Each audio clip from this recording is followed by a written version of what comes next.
చూడండి ఫ్రెండ్స్, మనం అల్లం ముక్కలు ఇలా తరిగి పెట్టేసుకోండి.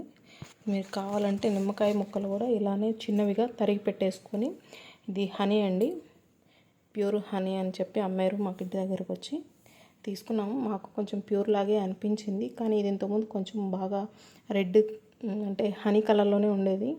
దీన్ని కొంచెం ఎక్కువ రోజులు ఉండడం వల్ల ఇలా అయ్యింది, కానీ టేస్ట్ మాత్రం బాగుంటుంది. నిమ్మకాయని సన్నగా ఇలానే కట్ చేసుకొని వేసుకోవచ్చు, లేదా ఓన్లీ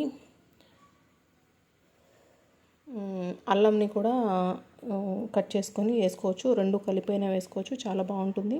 అల్లంని అలానే ముక్కల్లాగా తినేసేయచ్చు. ఈ జ్యూస్ని కూడా ఉదయాన్నే మనం జీలకర్ర వాటర్ అలాగా చేసుకున్నప్పుడు వాటిల్లో మిక్స్ చేసుకొని వేసుకోవచ్చు, చాలా బాగుంటాయి.